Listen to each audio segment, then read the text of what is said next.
E l'altro era il capitano Valerio, che è ritornato assieme a Bertuzzi per il rientro ante Pozzolo, ma era talmente crivellato di colpi, era talmente, e con feriti a bordo, che poi mi è stato detto che è arrivato all'altezza di Parma, su Medesano, che è vicino a Salsomaggiore, roba da quelle parti lì, no? A Medesano, e sono entrati in un cumulonembo, e tra l'apparecchio tutto crivellato che i piloti facevano fatica a tenerlo in mano, e quell'interperia lì, perché un cumulonembo vuol dire entrare e uscire o non uscire del tutto, si è capovolto.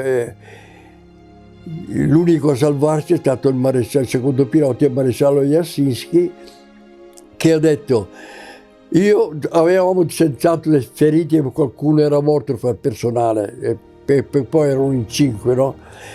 E dico, non potevo badare a loro perché era difficile tenere in volo poi quando è successo questo, che è caduto, io mi sono salvato, degli altri non ho potuto più sapere niente. Di questa storia qua poi, anni dopo, sono stato chiamato da una compagnia di ragazzi, giovanotti, anche persone anziane, e fra gli altri compreso dei partigiani, che mi hanno invitato di andare da loro. E mi hanno trovato su Facebook, non so che poi mi aveva messo, sono andato io e un altro mio nipote, e mi hanno portato sul campo dove è caduto l'aereo del capitano Valerio. A loro spese hanno rimosso, buttato per aria tutto, e hanno riuscito a trovare una pala d'elica, 4-5 pallottole ancora in perfetto stato di coso, che ho detto: ci sono delle pallottole esplosive, state attenti di non toccare, perché erano pallotte con la punta conica, tranciata, perché coperta solo da un coso di ottone, quelle come a contatto con la cosa esplodevano, e oltre a essere incendiarie facevano tante schegge, minutissime schegge, che potevano colpire sia la persona oppure qualche parte delicata dell'aereo. Bene, questi ragazzi qua cosa hanno fatto?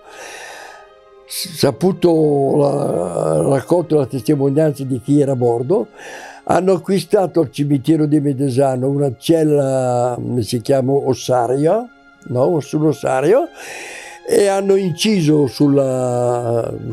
vuoto naturalmente, hanno inciso proprio su questa rabbia i nomi di tutto l'equipaggio che è caduto lì, perché noi vogliamo riconoscere il valore di tutti quanti, e c'erano anche dei partigiani che hanno detto. Capito? E noi siamo rimasti lì. Poi abbiamo cominciato dopo a dire a maresciallo Tedesco, che era vicino parlava già bene l'italiano, ma aveva anche vicino un certo Ludwig, un altro tesino, no?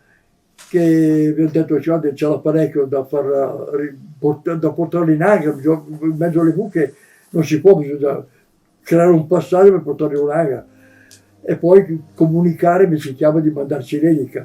Loro, invece di comunicare con Castro prima, comunicavano la prima ZAC. La prima ZAC, chissà cosa ha capito, ci mandava giù niente. Sono stato giù un mese a aspettare che arrivassero le eliche di ricambio. In quei mesi lì ho avuto la confidenza di parlare con il maresciallo Moschi. Allora un giorno che eravamo sul prato io e lui a parlare, proprio in tiro, parlavo della famiglia, ho detto: quanti figli, quanti fratelli c'hai? Questo qui del 17 in Sbogna, oh, dico, sono anch'io del 17. In che mese è nato tuo fratello? Per Sant'Ambrogio. Io invece sono nato il 22 novembre. Sono nato, ho capito. E dica, ma si è sposato qualcuno? No. E lei, maresciallo, si è sposato? Sì, c'è un bambino di 2 anni che con la famiglia abita a Campo di Marte, vicino all'aeroporto di Firenze, a Campo di Marte. Ah, ecco, bene, bene. E poi mi sono azzardato: scusi maresciallo, ma è vero che lei è il nipote di Mussolini? Sì, non c'è niente da nascondere, solo io, cioè, sì, perché il suo papà, no, mio papà, mia mamma e donna Rachele Mussolini sono due sorelle, e io naturalmente sono mio nipote. Poi abbiamo cominciato a parlare, cosa ne dici della guerra, così.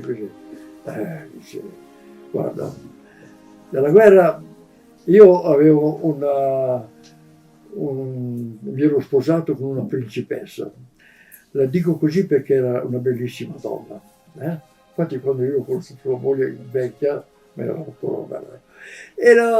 E sono andato in Egitto dove avevo su un possedimento di cotone, e un giorno mi viene l'ordine di rientrare perché si entrava in guerra. Allora di nascosto, in quei giorni lì, ho fotografato di tutte le unità navali che c'erano a Porto Said e poi l'armamento delle truppe, dei mezzi in dotazione che c'erano, carri armati, camionette, tutto era. E quando sono rientrato ho chiesto udienza a Mussolini, perché non lo chiamo mica il duce o lo zio, lo chiedo a Mussolini.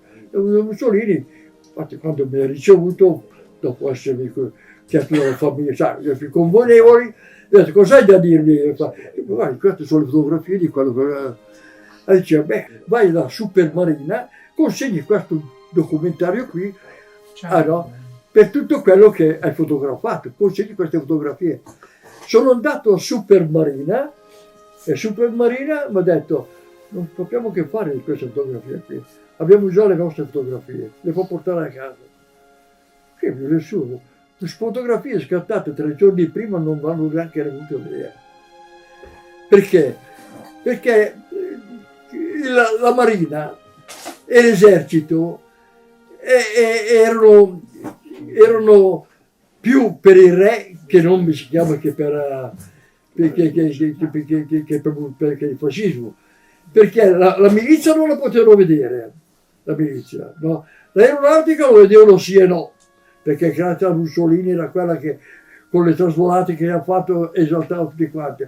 I generali erano tutti per la parte del re perché venivano dalla prima guerra mondiale, non erano generali nuovi, infatti mi ha detto, vedi soltanto che con tutto quello che hanno visto in Germania, i nostri grandi gerarchi, i militari, non più con gli scarponi, non più con le fasce, ma vestiti, equipaggiati con gli stivaletti, tutti con gli zaini proprio da soldato.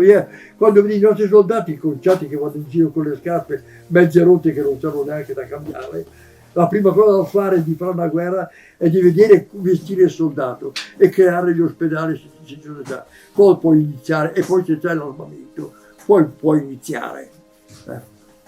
Poi ho detto, l'ho raccontato, ma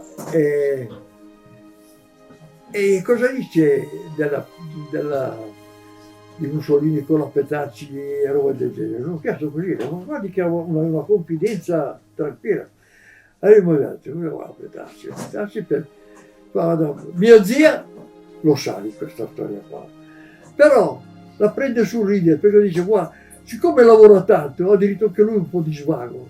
La fa. Comunque, se qualcuno pensa che possa dividere la famiglia, mio marito non si divide. Io lo lascio fare, è stato meglio che stia lontano per certe cose. E quelli viene fuori a parlare. Qui siamo entrati in una cosa sbagliata. Guarda, per il fatto degli ebrei, fino al 38, gli ebrei hanno sempre goduto la libertà. Stavano tutti bene, no? Nessuno ha mai parlato male degli ebrei, avevano il lavoro, facevano tutti, nessuno pensava che esistevano anche gli ebrei per dire in Italia. La faccenda è di essersi alleato con Hitler. Se ci fosse stato il fratello di Mussolini, Arnaldo, perché io sento le voci in casa, che Arnaldo veniva considerato più intelligente ancora di Mussolini, che lui non vedeva di buon occhio i tedeschi, ed era il consigliere particolare di Mussolini, che Mussolini ascoltava Arnaldo. Lui Moschi mi ha detto, parlando in casa, mia mamma mi diceva che Mussolini ascoltava Arnaldo. non ascoltava il Geraca, quello vicino a te, ma ascoltava Arnaldo. E Arnaldo diceva non allearti, guarda che questo qua ha fatto troppo in fretta finita la prima guerra mondiale ad armarsi. Ma lui ha cominciato a dire, tentava di occupare, come si chiama, l'Austria, e Mussolini aveva mandato, come si chiama, le truppe in Austria. E quando ha convocato gli ambasciatori di Inghilterra e Francia al convegno di Stresa, e gli ha fatto detto, a proposito di dire alleamoci tra noi per far fronte a questa persona qua che sta diventando un po' prepotente, vuole annersesi in Austria e poi c'è in mente qualche altra cosa. Loro gli hanno riso in faccia, gli hanno detto di no. Allora Mussolini è andato prima, ha aiutato la Spagna contro il malcontento della Francia, no? E quando ha fatto la guerra d'Africa, i primi a mettersi contro Mussolini sono stati gli francesi e gli inglesi. A questo punto qua Mussolini ha detto allora voi mi dite, e allora io vado con la Germania. E questo è tutto il suo sbaglio. E lui lo fa, mio Dio, il più grosso sbaglio è stato quello di allearsi in quel momento lì, con la Germania.